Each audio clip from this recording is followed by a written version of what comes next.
Mummy papa पाशी पाहिलं बसून त्यांनी काढलं मागचं उकरून. मायला किती दिवस झाले मम्मी पप्पा सोबत बसून गप्पा नाही मारल्या. त्यांना कसं वाटत असेल रे, मी 2-3 दिवसापासून जास्त बोललो नाही. एक काम करतो, त्यांच्या पैसे जाऊन बोलतो भाऊ. आणि मायला मेरी मम्मी पप्पा महान. मेरी माँ के बराबर कोई नहीं. आणि काय चाललं पप्पा? खंडू बेटा कूलर बंद कर रे, ते जरा बोलायचं आहे तुला.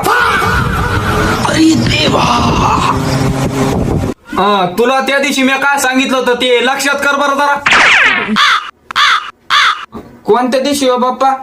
अरे तब्बल 15 दिवस झाले तुला काय म्हणलं होतं म्या, येरीवर एक टाटर आहे त्याच्यापाशी हे गट्टू आता काय ते ऑटो, ते मला नीट करायला न्यायचा होता. आता तो आणला होता का? नाही, मी आणला ते. आता तो कस काय ध्यानात नाही राहिला तुला?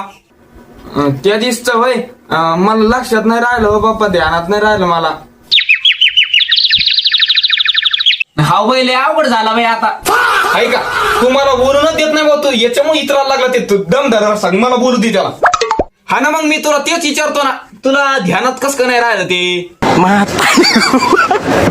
बरं भाऊ, तू आम्हाला आतापासून असं करतो, म्हातारपणी काय सांभाळायचं भाऊ, तू सांग मला. अरे तुला एक काम सांगितलेलं ध्यानात नाही राहत, याच्या पुढे तर मग डोकं आऊट झालं बा. हे जेव्हापासून त्या घंट्या पोरासोबत हिंडता ना, तेव्हापासून हे येडं झालं माहितीये का. त्या पोरांना याला सुधरूनच दिलं नाही. ते घंट्या पोरगाने हे एकाच माळीची म्हणी आहे बाई, ना ते पोरग पुस्तक हातात घेतय ना हे पोरग घेतय. खंडूचं बाप कधी पाहिलं ते या पोराचं डोकं त्या फोनातच. अरे डोकं त्या पुस्तकात घाला भाऊ कधी. होय रे, तुला मी काय म्हणलो होतं काल, त्या टुकार पोरामध्ये हिंडू नको. मग तू आज बी त्या टुकार पोरामध्ये गेलता. अरे तू ऐकत कस का नाही रे तू आमचं? अरे बापरे, कसं होईल मग या पोराचं? मला तर टेन्शन आलं बाय, त्याच्यामुळे या पोराला बोलणं सोडून दिलंय मी. कशाला कोणाच्या मनात वाईट व्हायचं बाई? अरे ते पोरं थोडी कामाला येणार आहे तुला. अरे हे पोरं सुधरू दे ना याला.